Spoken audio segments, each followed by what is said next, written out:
Це ганебне рішення, я вважаю, це підігравання, яке вважаю Путіну.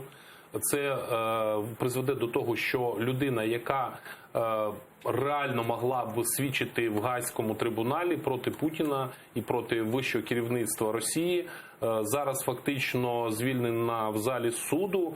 І тепер його судьба не зрозуміла, що з ним далі буде. Чи його ФСБ прибере, чи його ФСБ вивезе з України, і що далі. І якраз під час, зараз же йде переговорний процес по поверненню наших полонених, і одна з умов була саме там по його прізвищу. Мені здається, це якесь підігравання з Путіним. Звичайно, з одного боку, це, можливо, призведе до повернення наших полонених, і Путін заявив якраз зараз, що у нас проходять якраз перемовини з ним. Я розумію, що це якась домовленість. Ми ще поговоримо, побачимо його.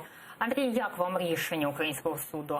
Ну, дивіться, я на це дивлюся трошки ширше. Повернення бранців Кремля є фундаментальним завданням нашої зовнішньої політики, дипломатів і спецслужб.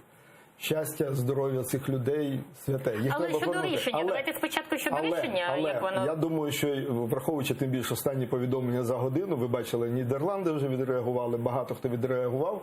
Я думаю, що Володимир Зеленський особисто має пояснити свою позицію як народу України, так і західним партнерам.